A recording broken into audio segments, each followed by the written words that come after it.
Last October 30 nga po, naglabas ang Securities and Exchange Commission nito pong draft memorandum circular na naglalayo nga po na higpitan itong interest rates at iba pang bayarin na ipinapataw nitong mga lending at financing companies. Sir, una muna, ano pong nagtulak sa SEC na maglabas po nitong draft memorandum circular na ito at bakit mas gusto nyo nang higpitan yung mga interest rates at fees nitong mga lending companies?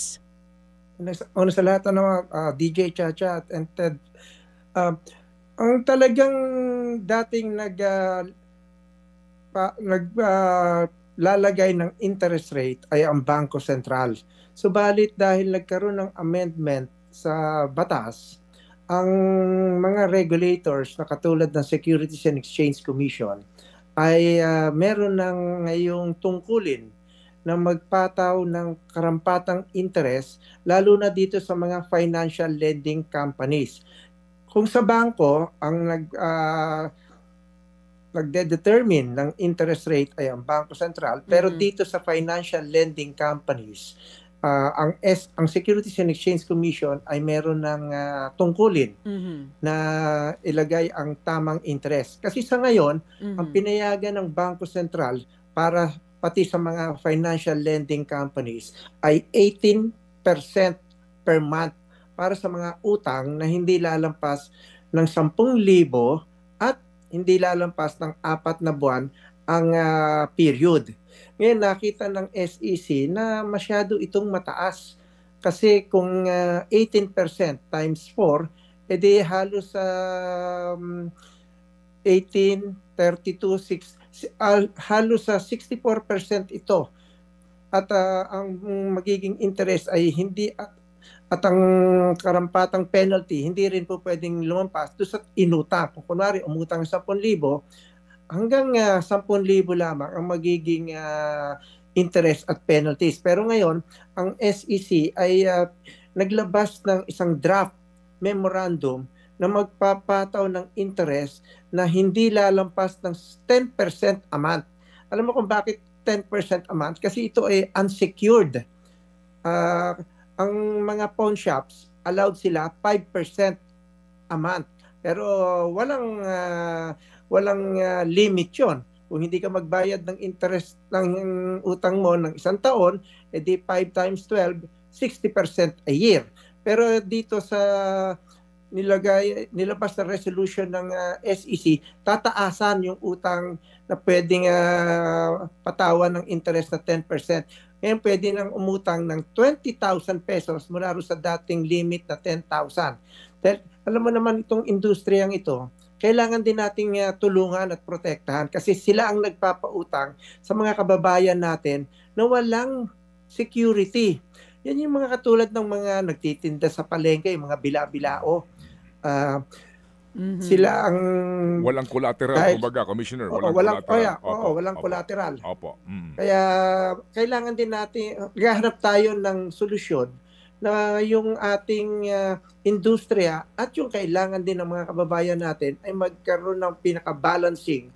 At ito ang lumalabas sa survey namin. Pero syempre, ngayon ito ay inilabas namin bago maging final na resolution ng SEC and Bank. Kaya siguro itong katapusan ng buwan na to, aantayin namin ang comments ng publiko.